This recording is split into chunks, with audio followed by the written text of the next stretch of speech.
Hello and good morning. How are you today? It's fantastic to be back with you again. And today we've got a little bit of a life lesson, if you can believe it, that is going to be coming to us courtesy of the Walt Disney Company and all the media that has been covering the company for the past months and years. I think you're going to really enjoy this.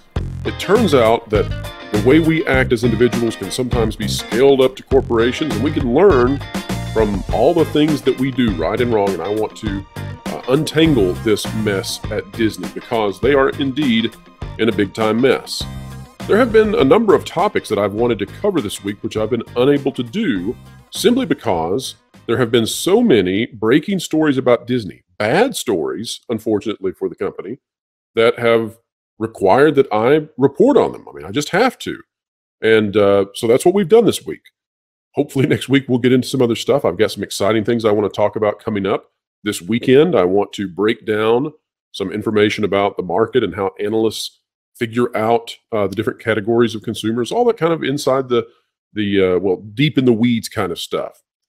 So I want us to take a look, though, at one Robert Iger and the Walt Disney Company coming out of this week, which has just been horrendous. I don't know that I've seen a company in this type of a spiral, this type of a tailspin, where they just refuse to course correct.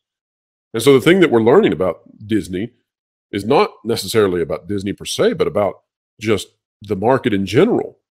We're going to learn what happens when a company is failing and chooses to double, triple, quadruple down on the path that they've been on. What happens? I don't know that we have seen it in this at this level before. It's really something. So let's start off. I want us to learn from this because a number of us have been tricked in the past, and it's okay to be tricked once, we're human and we make mistakes and we're fallible and we can fall prey to bad information.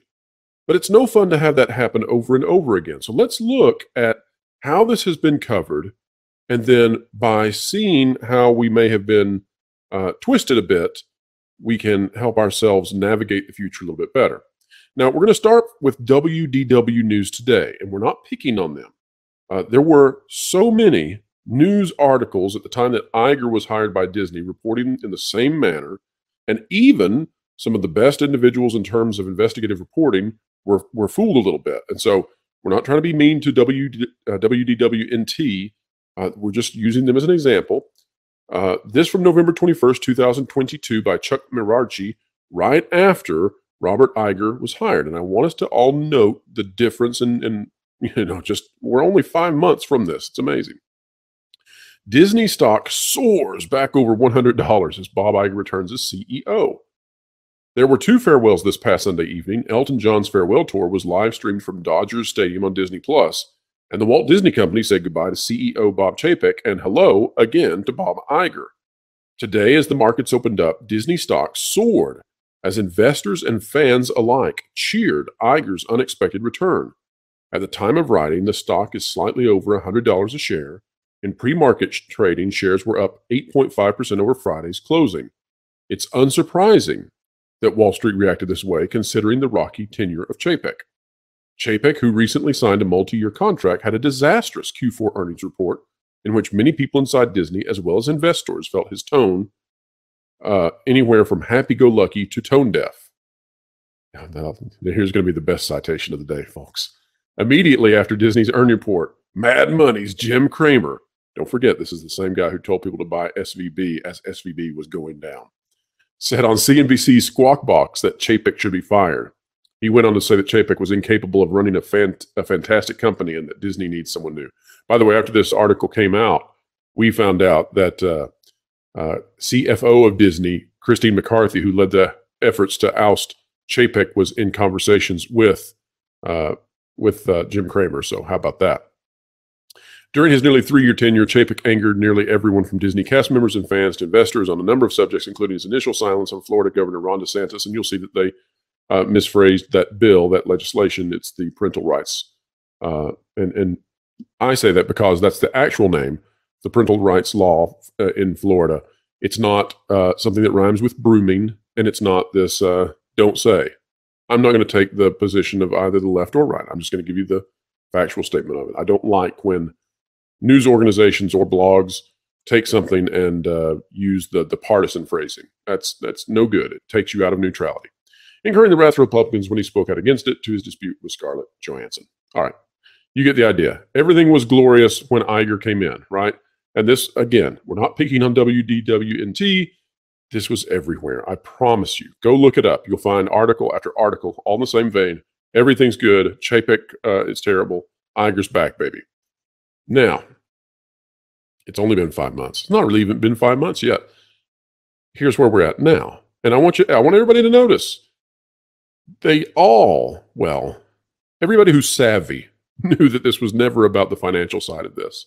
Disney was in a very bad spot. And that bad spot came because of this man over here on the right and his policies. Chapek was only in charge for maybe 10 months. And of those 10 months, he only really had controlled the company for maybe 4 or 5 months because he was under siege by the people loyal to Iger. Remember all the marches and the protests and everything? So 5 months later now, after all the singing and the heralding of he's back and Disney's going to be greater than ever, and oh my gosh, look at that stock soar.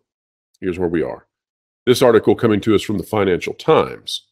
And who is our author? Our author is, we've got two, Anna Nicolai and Christopher Grimes. Iger is stuck. Oh my gosh, how far we've changed. Disney chief debates future of Hulu and ESPN. Selling off streaming service or sports network would sharpen focus on super brands such as Marvel and Star Wars. Oh yeah, that's a great thing right now. Those are some really good super brands you got, Disney. We'll talk about it in a minute, but oh my gosh. Okay, hang in there, strap in. We're going to read this article. We're going to look at what the situation is. Remember where we were just 5 months ago. And the reason I say that is because I want everybody out there, you don't want to get tricked again. You don't want to get spun. And I know many of you out there didn't get tricked, but this is to help everybody.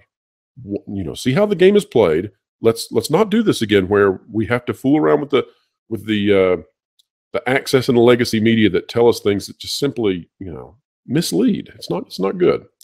Since Bob Iger's second term as Disney chief executive started in November, some of America's most prominent media executives has offered him advice on how to turn the world's largest entertainment group around.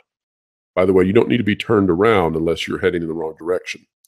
One topic has dominated the conversations: what to do with Hulu, the popular but complicated streaming service in which Disney owns a majority stake. By the way, Hulu seems to be doing better than Disney Plus, so they would be getting rid of their more successful streaming platform. The executives have counseled selling the platform, according to people familiar with the conversations, with some also suggesting Iger spin off ESPN, a profitable but declining piece of the Disney kingdom. I don't know why it's declining. Rumors surrounding the streaming service and the sports network, assets potentially worth $40 billion, get to the heart of a larger question. As Hollywood enters a more mature phase of the streaming era, what kind of company should Disney be? So now, 5 months in, we're questioning the foundations of the company. Remember, it was all about Disney Plus. Now, because of the failures, it's what kind of company should Disney be? Oh my gosh, that's existential.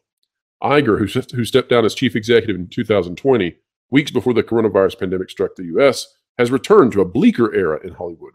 Rising interest rates have had a sobering effect on the streaming boom. Ambitious investment has been tempered by a renewed focus on profitability and cost control. Let's actually say what all this paragraph means. Subscriptions are not going up for Disney Plus. That equals bad. That equals lose money. Okay, there you go. That's what that meant. Now speculation is rife about whether Iger, who defined modern Disney through deal-making, will seek another big transaction to cement his legacy. He's all about that legacy. Selling off Hulu, ESPN, or both would slim Disney down, placing a sharper focus on its family-friendly super brands such as Marvel and Star Wars. Again, we will get to those after this article, because this article is clearly not cognizant of what's going on with Marvel and Star Wars. They are falling off a cliff. Rich Greenfield, partner at research group Lightshed, said the signs pointed to a retrenching of Disney back to its roots and that it feels like something is about to happen. Hulu's ownership structure has set a timer on the decision. Disney owns 2/3 of the business, with rival Comcast holding the remainder, and the companies in 2019 agreed that either side could force a transaction starting in January 2024. Comcast can put the stake to Disney, or Disney can call the stake from Comcast. With that date only 10 months away, Iger told investors Thursday he was studying Hulu very, very carefully. Well, that's good. The environment is very, very tricky right now. I'm about tired of all these varies. And before we make any big decisions about our level of investment, our commitment to do that business, we want to understand where it could go, Iger said at a conference. Well, that would be business 101, so good. Bob Chapek, who succeeded Iger in 2020 but was ousted in November, tried to aggressively expand Disney Plus, aiming to hit a target of 260 million subscribers by 2024, almost 100 million more than today. Note that since Iger has taken charge, and perhaps this started under Chapek, but since Iger has taken back full control of the company, the subscriber numbers in North America have stalled and overall globally dropped. Iger has shifted away from that strategy. Yeah, I bet. Instead, speaking to the need for more focus, because the streaming platforms require so much volume, one has to question whether that's the right direction to go, or can you be more curated, he said last week.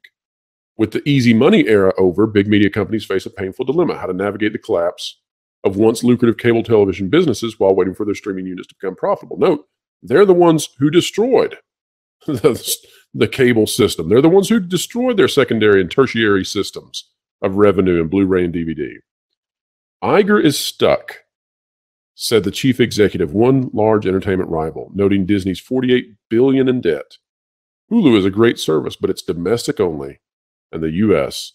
is a very crowded market. So let's stop there on this article at least. My, how things have changed, would you not say? And if you go and look at Disney stock, and again, I'm not giving you any advice on Disney stock, consult your own economic advisor for any financial decisions you might make. But the Disney stock, all that bump that they talked about 5 months ago, that's gone now. That's evaporated. So they're talking about Marvel and Star Wars being, the thing that Disney needs to get back to. They need to streamline back to that. Get rid of that Hulu. Get rid of ESPN, even though ESPN is now a third of the company.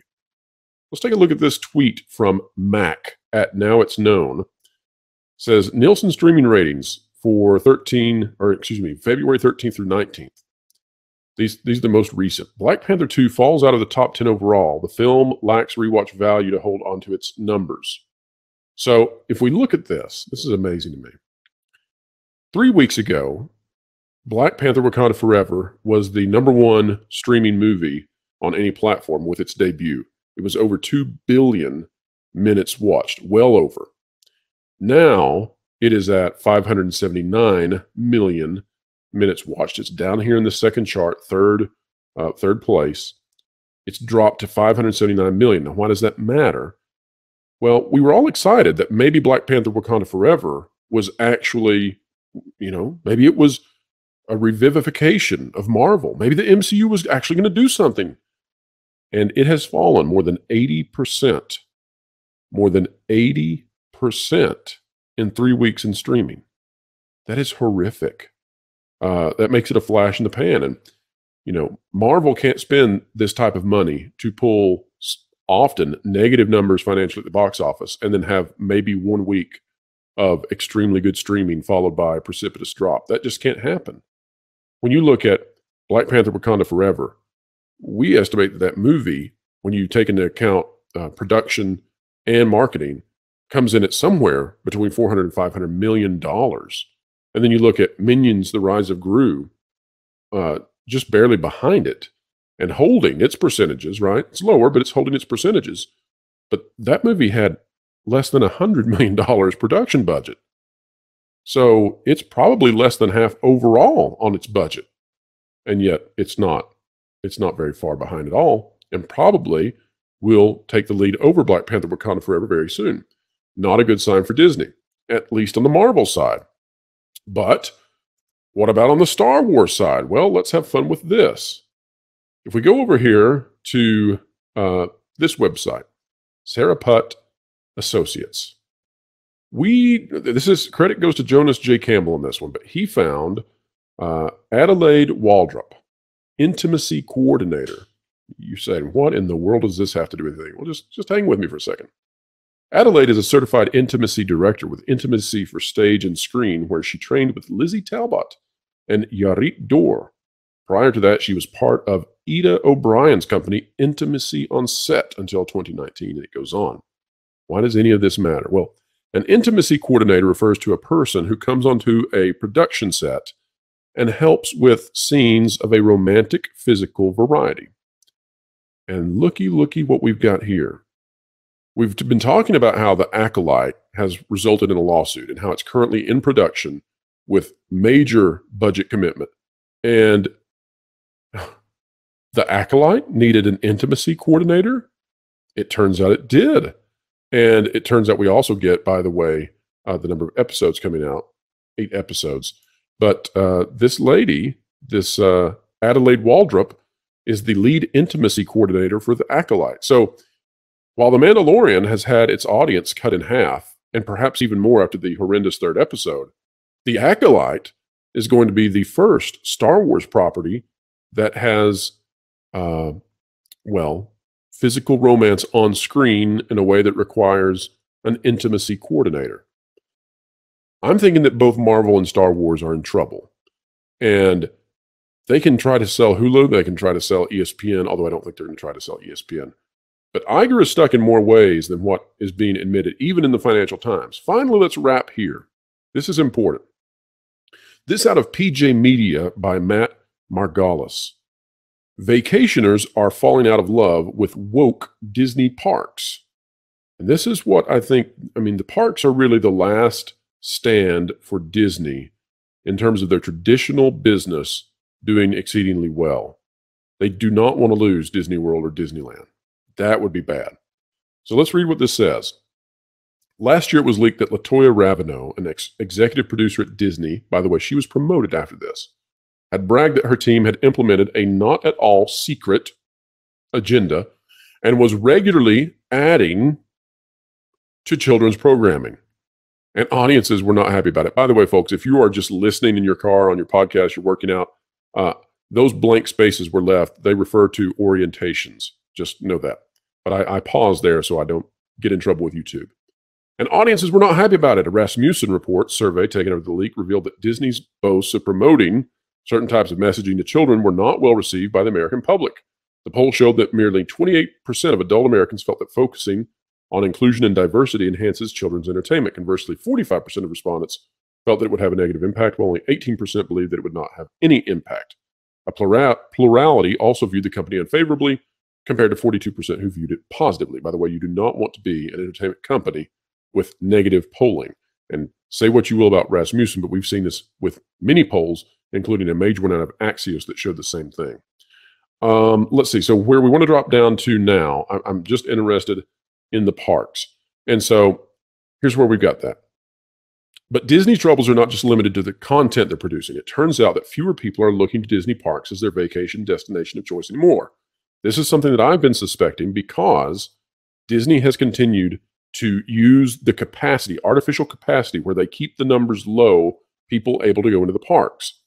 And you might say, well, surely Disney's being honest when they say that's in order to preserve the guest experience. They want people to enjoy the parks by having less people there. Well, there's a problem with that, and that is that makes less money, and the parks were designed to handle larger numbers of people, and Universal Studios does not have artificial caps, and everybody seems to be just peachy keen with that. So why is Disney artificially lowering the number of people who can come through the turnstiles? And I think that's to hide the fact that there aren't enough people wanting to go through those turnstiles to fill the parks. I also think that it has something to do with Disney being unable to staff their parks well enough to handle an increase. So twofold issue there. According to a report from the street, Disney received disappointing news from a recent study conducted by Family Destinations Guide. The study analyzed searches for tourist attractions in each state, encompassing various destinations such as national parks, beaches, Elvis's Graceland, the Grand Canyon, and Universal Studios in Florida. Disney was frequently absent from the top tier of searches as a major theme park operator. Disney World, the company's flagship theme park in Florida, was entirely absent from the searches, while Disneyland in California only managed to make it to the top 10 in its home state. That is, all of this together is why I think this has been just an absolutely horrendous week for the Walt Disney Company. Horrendous. One of the worst weeks ever for the company. You won't hear that reported over and over on the other outlets because they're not going to do that until they have to. But that's what's happening. And if you just compare that back to this original article that we started off with, Disney stock soars back over 100 as Bob Iger returns as CEO. It was never about the financial part of this. And this is what I want everybody to learn from. Me, you, all of us. Let's learn together. It was never about the financial part. It was always about ideology. It was always about bringing Iger back to continue to pursue the sociocultural movement that they want inside this company. You figure out who they is. I'm not going to clarify right now. We can talk about it later. But enough people wanted that Iger was brought back in to continue this move by the company into a particular direction, a divisive direction. And what we're watching now is a company that is doubling down, tripling down, despite the fact that it's clearly not working. The market doesn't want this. And the thing to learn from this is that in your own life, in my life, it's not just corporations that can make bad mistakes, bad decisions, amplify those bad decisions, and then continue on that path stubbornly out of pride and ego and a refusal to accept the results. But we also can be like that. And we all have to check ourselves each and every day lest we become like Disney is right now. We don't know where this will end for Disney. We don't know when they will decide to course correct, how much damage will be done to the company. We don't know if, we've seen a number of companies at this point fail. I don't think that's going to happen to Disney, but they're giving it their darndest. You got to give them credit for that. But, in our own lives, we're not immune to this. We always have to watch out and make sure that we're paying very close attention and that we're not letting our ego drive us into areas that we don't need to go down into. I like the phrase that I've heard before, the whole world can't be wrong and you be right. And it's not talking about losing your principles to a corrupt world or anything like that. It's simply saying that if the people around you who are wise, okay, not the people who are foolish, but if the wise people around you all are telling you this is a bad idea, then guess what? It's probably a bad idea, even if you don't see that. And you should probably pause and take counsel. And that's what I would recommend for Disney. And also for all of those sites and all of those people and opinionators and commentators out there who have gotten it wrong in the past. For those who got it wrong, thinking that Iger was going to come back and restore this company to, that the Renaissance was here. It was all Chapek's fault. It's time to take a pause. And for the people who've been paying attention to them and following them religiously, it's time to take a pause. I'm not telling you that I'm going to be right all the time. I won't be. But we all need to be wary. We all need to be wary of making bad decisions over and over because of faulty premises. And that's something that can infect each and every one of us. We're watching it with Disney. Let's see how long it takes them to make the right decisions and get away from the divisive content that is tanking everything about their company. Folks, if you like content like this, you might want to consider clicking the like button, share, subscribe, and you can stick it to the algorithm. When you click it, we're talking about that notification bell. We covet your comments, so please drop one down below. Don't forget that the Pro Show begins March 23rd. That's this coming Thursday now, less than a week away. 7 p.m. That's 5 to 7 p.m. Eastern Time, and it'll be every Thursday thereafter. It's going to be a lot of fun. I can't wait to debut this with all of you, all the guests we're going to have, the panel. It is going to be so much fun. Also, don't forget you can check me on, or check all the information I've got on the Renegade Online Show, Sundays, 6 to 8 p.m. Eastern Time. That's over on Renegade Online. The Valiant Renegade channel is where we host that one. Folks, wherever you are, whatever you're doing, keep learning, keep growing, and then you'll probably keep having fun. See you next time.